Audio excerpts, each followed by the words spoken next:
Hey, we are going to play our opening song that we normally play for our radio show while we build the audience, and then we're going to dive right in to some recovery talk.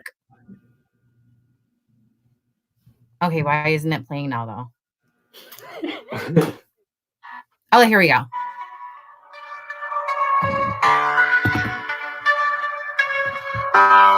Hey. Ah!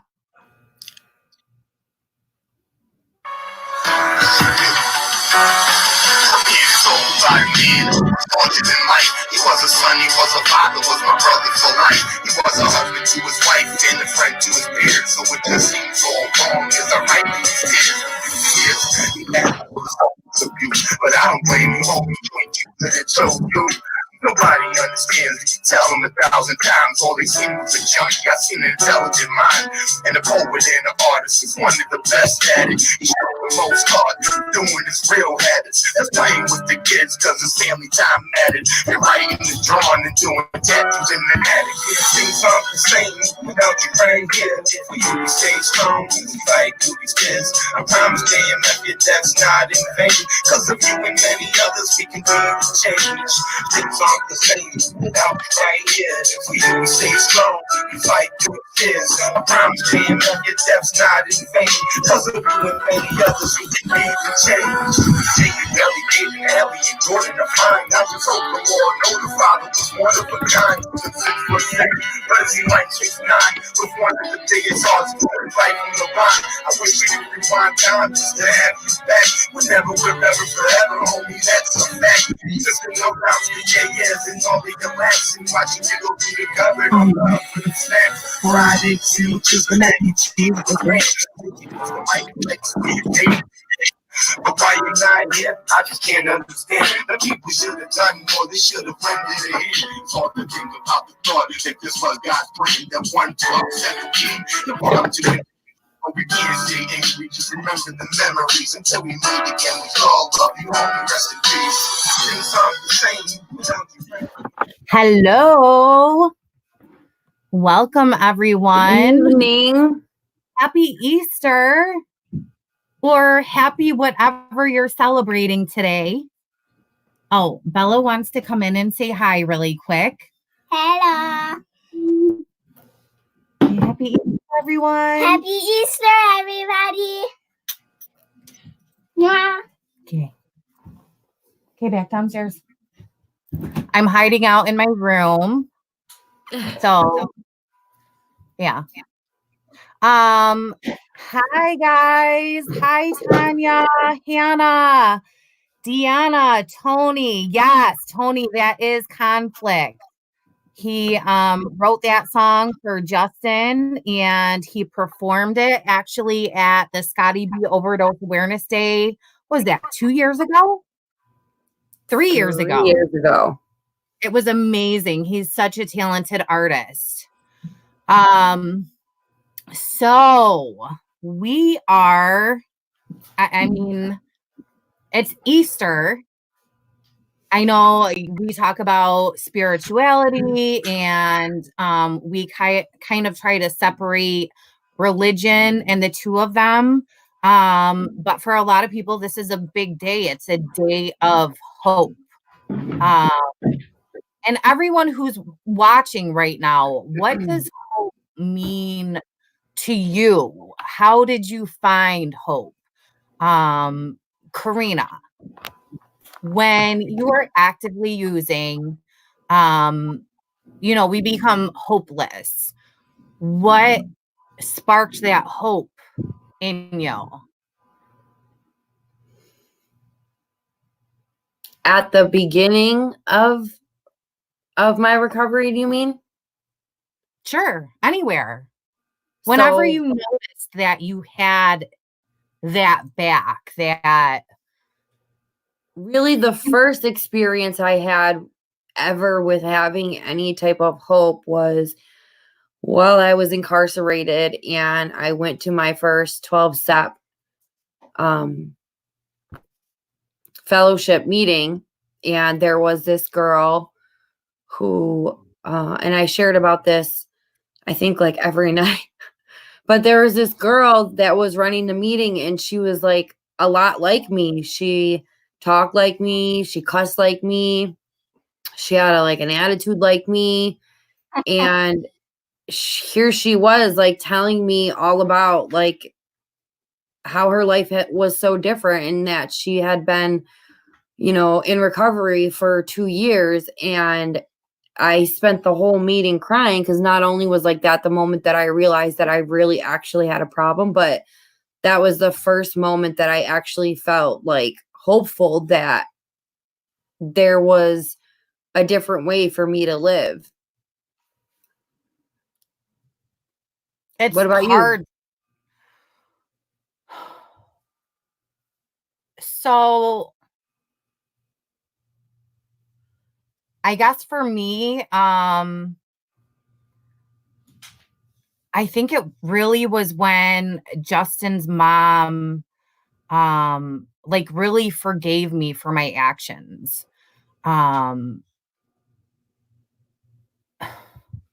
Like you know how things are with my dad. He's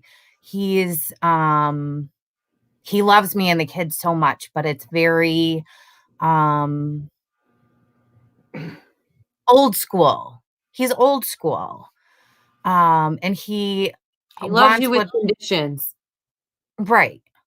And in my active addiction, Justin and I put mama through a lot. And for her to be able to forgive me, that sparked hope in me forgiving myself, because I think that was a huge part of me starting to heal. I feel in my experience, like it took me a lot longer, I guess, like in terms of being in recovery for me to feel hope. I mean, sure, through my first couple of years, I felt it when I was really involved in the fellowship. And once I got pregnant, that was a big, new, scary, but also hopeful thing for me. But in terms of like my family and feeling hopeful there, it took quite some time. And like it took a very long time for my father to forgive me and for us to have a stable relationship. Right.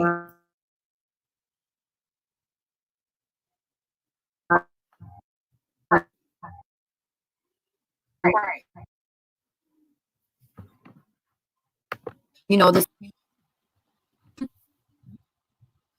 Are we frozen? I think Yeah, we were for a frozen second. for a second.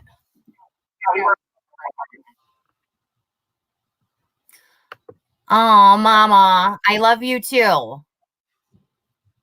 Hi, Nate. Hi, Amanda. Hi, Chris. Sarah, Diana, Stacy. We have so many people on tonight. And I think, do I sound like a robot? No, not to me. You sound like one to me. I do. So maybe let's ask if anyone else thinks we sound weird right now. We sound like robots. Hannah said when I realized I had hope was the day I woke up and was able to pour out all of the alcohol I had after a conversation I had with Joe. He gave me the hope that I was strong enough to become sober. That's amazing. And sometimes, it all takes different things happening for us. Hannah says, yes, we both do. Hey, do I Higgy. sound like a robot now? You still do. I Can't do? hear. Yes. keep happening? I don't know. It says just I'm a robot, not you. Huh. Do I still sound like a robot? Yeah. Hey, why do I sound like a robot? He said to back out and come back in. Okay, so while she's backing out and coming back in, it takes all of us different. I don't like calling it rock bottoms. I like calling it like we learned in class, our point of motivation to find hope and to want to change. Amanda is saying, honestly, when I first got sober, I lost all hope. Going to jail, facing all of these charges, it was difficult at first, thinking my life was over, basically. But as time went on, I realized it was a blessing in disguise. I had to keep in mind as I kept pushing forward. Then I went and dealt with my consequences and faced them head on. Continued my recovery, and then when I came home, I became pregnant, and then gave me even more hope. I just kept telling myself there is hope. Everything is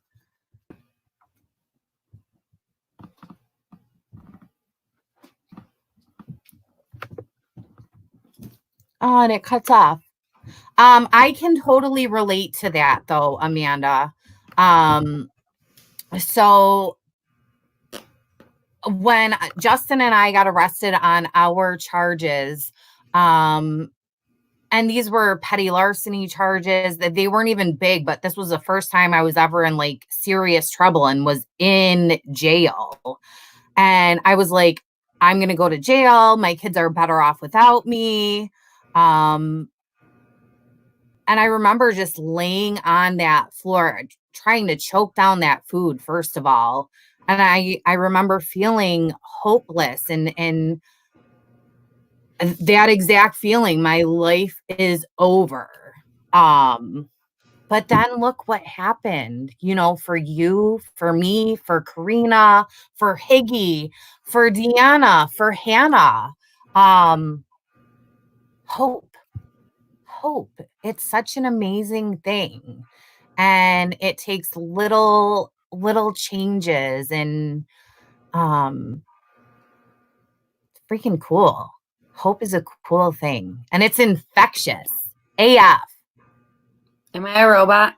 You're not a robot.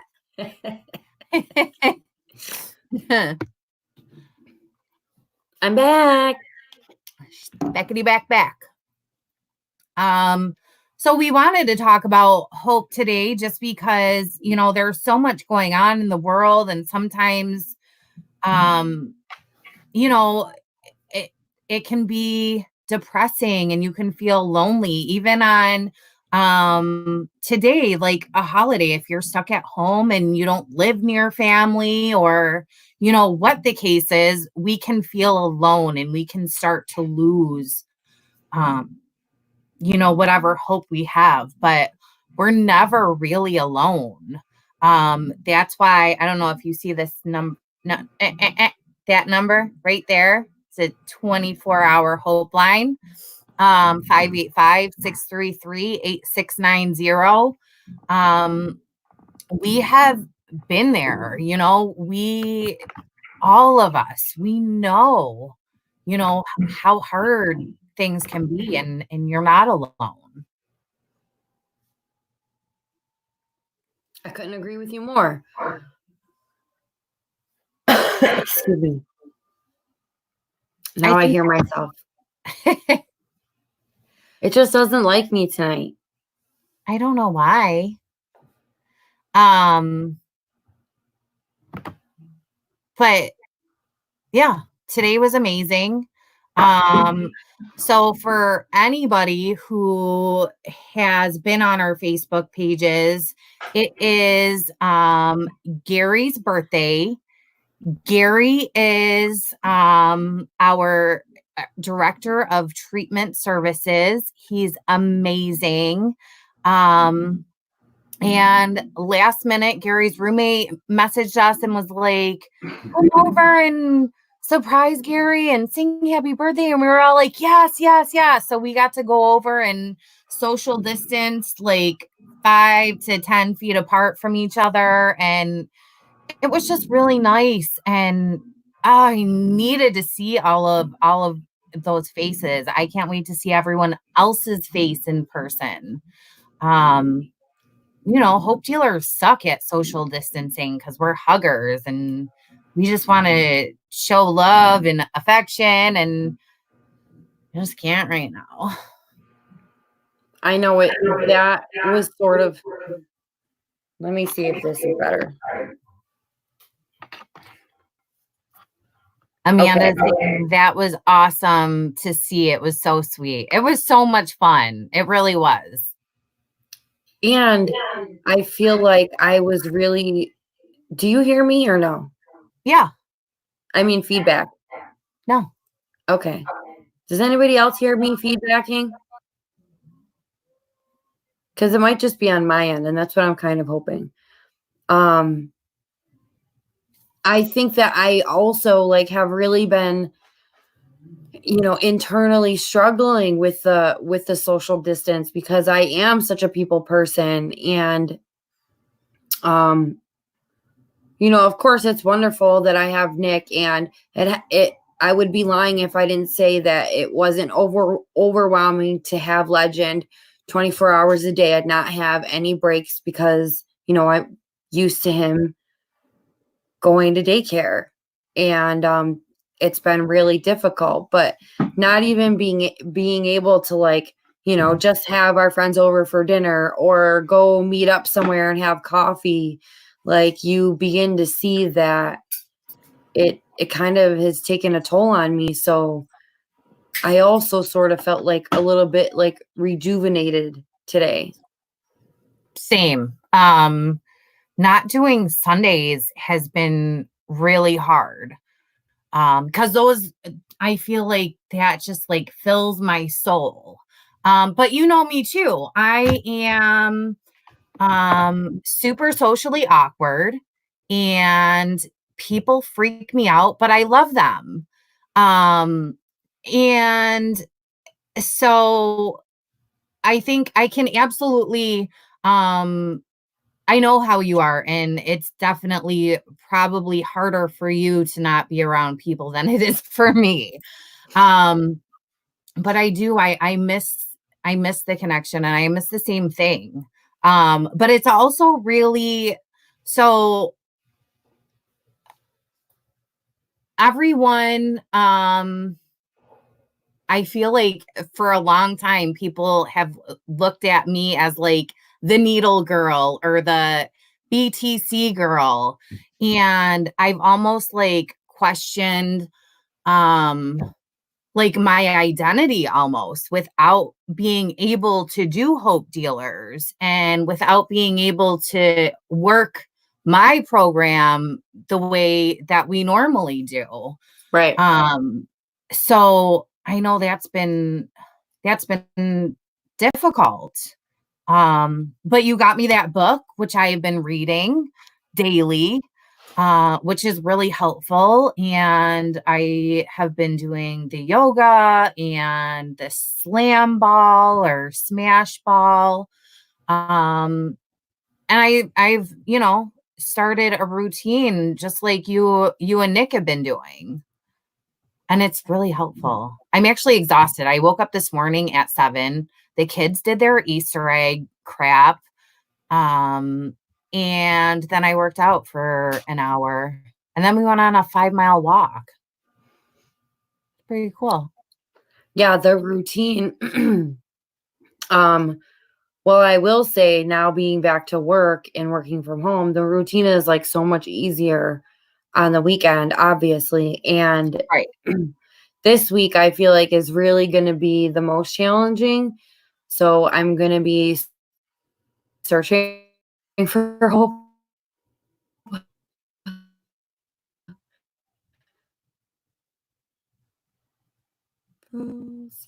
Okay, there we are. Nick will actually be going back going back to work. So I've had him here so that while I'm working, he is able to make sure Legend is, taken care of without kind of disturbing me.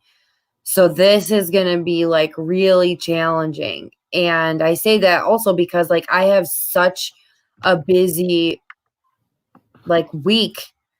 I have such a busy week already. Like my Monday is completely packed. I'm running groups via Zoom with one of the counselors. Plus I have my own counseling sessions via Zoom. So I'm a little bit nervous. And Nikki, thank you for sharing that. I really struggle with the TV time thing too, like him having too much TV time and me not being able to devote more attention to his learning time or even just us play time because I'm working from home. I've really had to sort of let it go though. Right. And It's I have definitely challenging. to just realize that at some point things will get different, and then at that point we're going to have to work on trying to lower that amount of time because he is so into his TV time that he wants to watch his tablet while he's eating, because if he doesn't, then he's screaming at the top of his lungs while I'm trying to be on the phone with a client.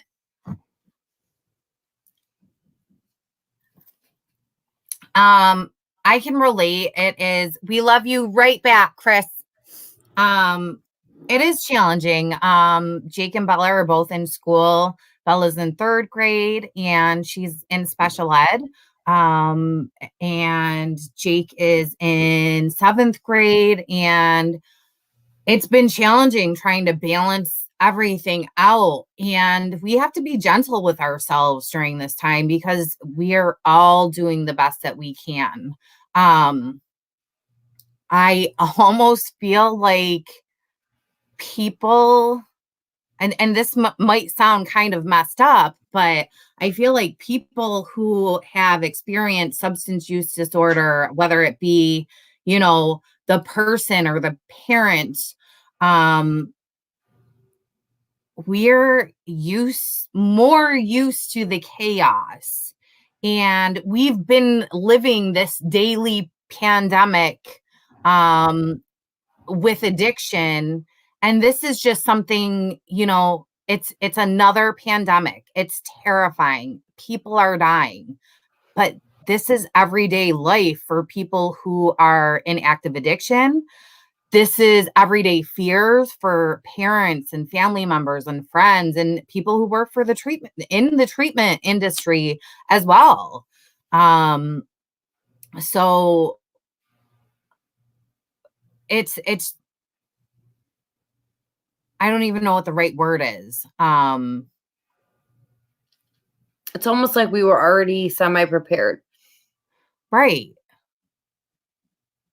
And that's hope in a way, because we've walked through the pits of hell and survived.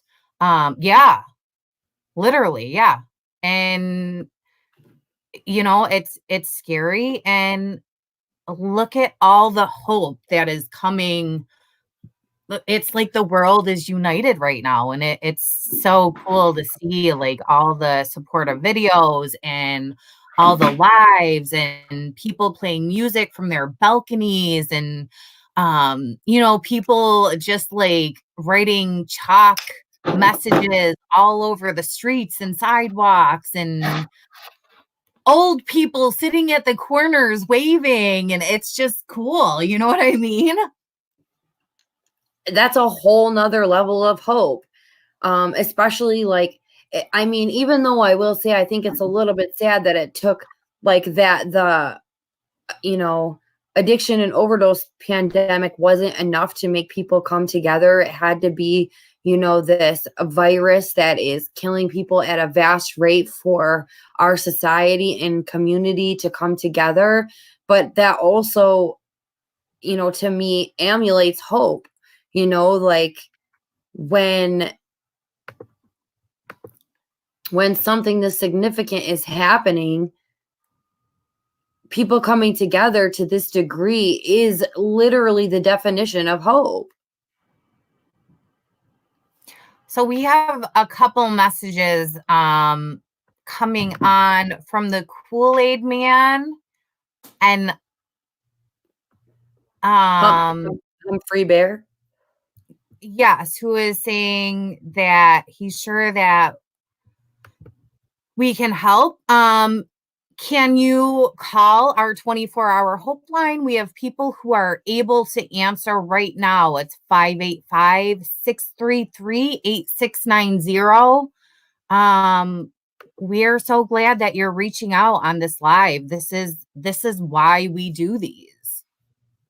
And that's what part of the reason why we have a 24-hour Hope line is to help people get into treatment if they feel like they are ready. So all you have to do is call that number and there will be somebody on the other line that can do an intake with you. It's not a machine. We have volunteers that man the Hope line. That's why it's running 24 hours. So it's not a machine. You will be talking to a live person that will do an intake with you. And we can always offer, we share our experience, and we always talk about how everyone's recovery is different. And it is. And reaching out right now is the first step to walking into recovery. And it's okay to be scared. I was scared too. You will hear me say this throughout my lives and probably for the rest of my life, and that, on the other side of fear is hope. All you have to do is take the first step and pick up the phone and call that number. And you will be greeted with somebody that has some experience in what it's like to feel how you're feeling and be able to navigate the system to try to find you the proper treatment facility. You have to call the Hope line in order for an intake to be done. That's the way that the process works. We would be happy to talk with you, while you're watching this live. But in order for you to get into treatment, we have to do an intake with you. The phone call has to be made. So please just pick up the phone, 585-633-8690. You're not alone. You're not alone at all.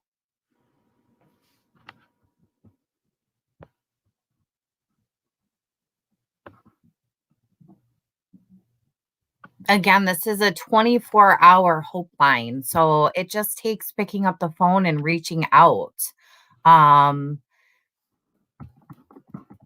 And that's hope. Like, you reaching out is igniting that hope. It's planting that seed, and that seed is, starting to grow.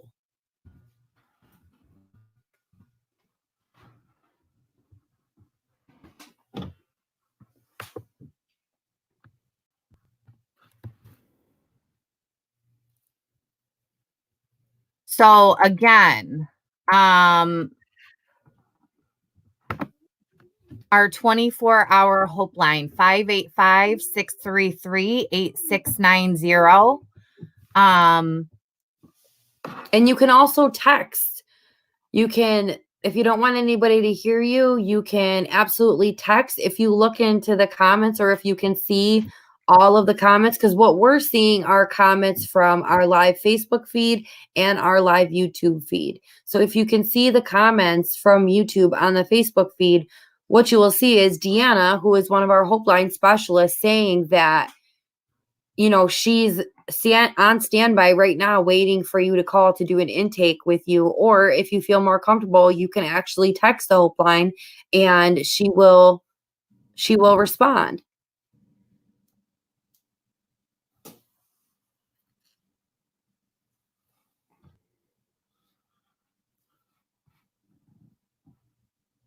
So I'm trying to look into this.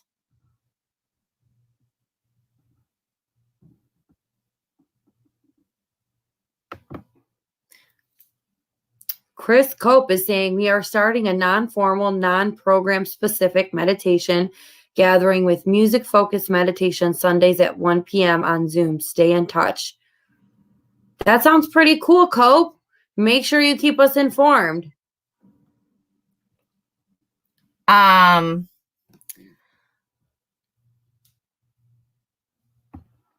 Sorry. So is this for anyone who is reading, so is this like refuge recovery, like a different branch of it, or are you breaking off into something else? I think it's so cool though, like whatever it is. And so, and that's the, oh wait, that's Chris the thing. Perry was talking about this too. Starting like a bonfire meditation non-formal meeting as well. Cope, you should talk to Chris Perry. Seriously. Nikki is saying, oh wait, they're all great people and want to help. I know it's scary, but they'll help you all the way through, is what Amanda is saying. There was a comment above that I was trying to see. Oh, Nikki said that that's awesome that they can text. And it is. We set it up that way because sometimes it's really difficult to make a phone call, and it can be easier just to text.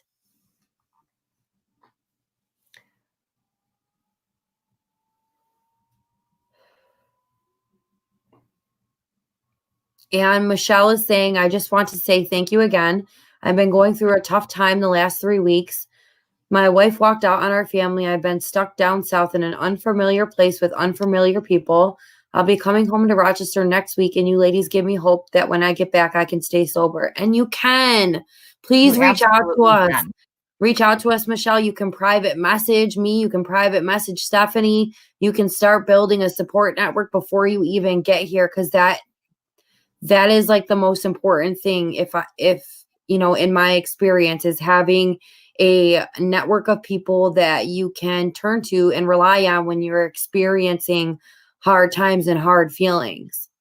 Right. People you can talk to, and, you know, we have our answer, and it's talking about it out loud to someone else to try and figure out who's in again. Oh, here we go.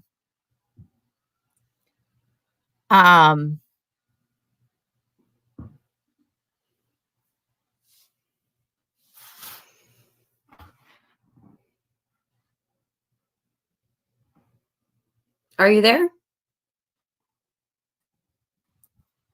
Are you okay? It was going back and forth for a minute. Okay. I know it's hard. Everything, the internet is just really on overload right now.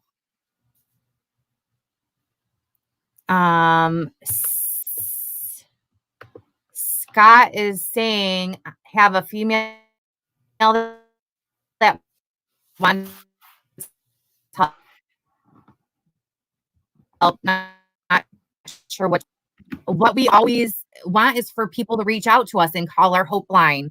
The hard part for our friends and our family is waiting for us to be ready, because we want it.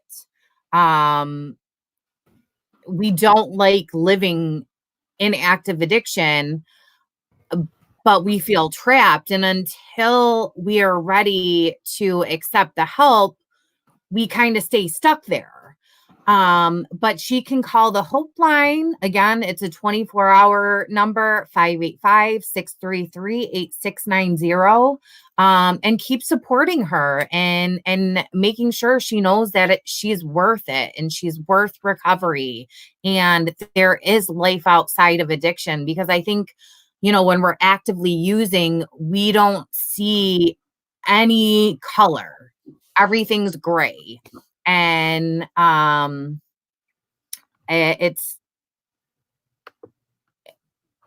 it's important to just remind people that, they're loved and they matter. And it is really hard when people don't have a phone. A lot of the people that we work with don't have a phone. And people just have to be ready.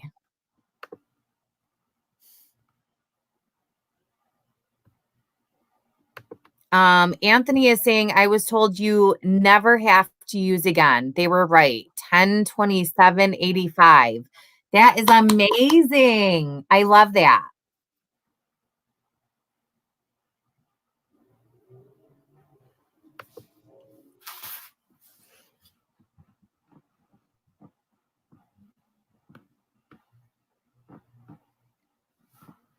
Sorry, I was just trying to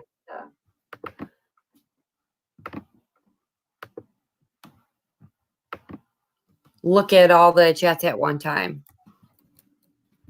I know it's hard. So it's hard. We're not really, I personally have no experience with how recovery works outside of the United States of America. So I'm totally sure that there are resources and everything all over the world. Because unfortunately, I'm not sure if you did try to reach out, that the calls would come through if you're calling from outside of the US. And we hope that you can maybe just do some research to find some, recovery-based organizations where you're from. Scott is saying, thank you. She wants it, and I'll have to get in contact and find her again.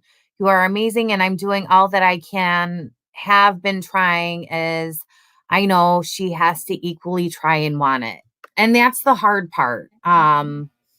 Waiting for us to be ready can be super difficult.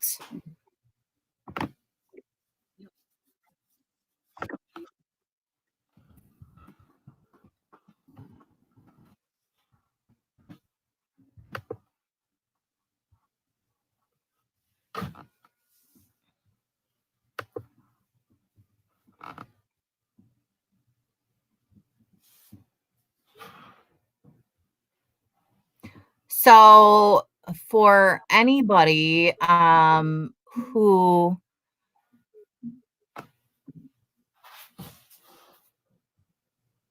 is jumping on, there have been a lot of people hacking into YouTubes and everything, Zoom meetings, lives. Okay, so this is the first time that we're going to have to address this and be quite aggressive about it. So, Right. Jennifer, I just want to say to you directly, because I know you're watching from YouTube, we would never turn away somebody that was suicidal. In fact, what we would do would be to call 911 and have the location pinged, because that's outside of, unfortunately, what we do. This person is commenting from the UK, and what we believe after doing some investigation is that they are hackers. So just like we're receiving more comments about somebody encouraging somebody to commit suicide, that's not something that this organization would ever or could ever stand for. And I want to say that boldly, loudly, and clearly. So the reason that the messages are removed is not because we would ever turn away somebody that could be contemplating suicide. That's a very serious matter. That's not to be joked about. But if there is somebody that is hacking onto a live feed that is all about helping people. So again, what I'm going to say is that this is a hacker. This isn't somebody that is experiencing a traumatic instance. You can find them and look them up yourself to find out. that And these are we have hackers. people who are in the background doing research on this. So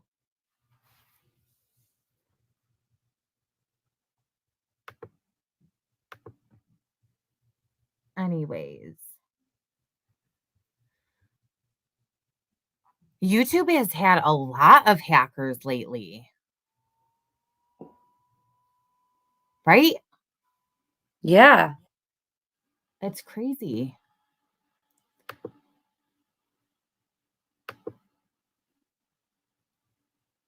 Scott says, I will give her the number. Thanks and happy Easter.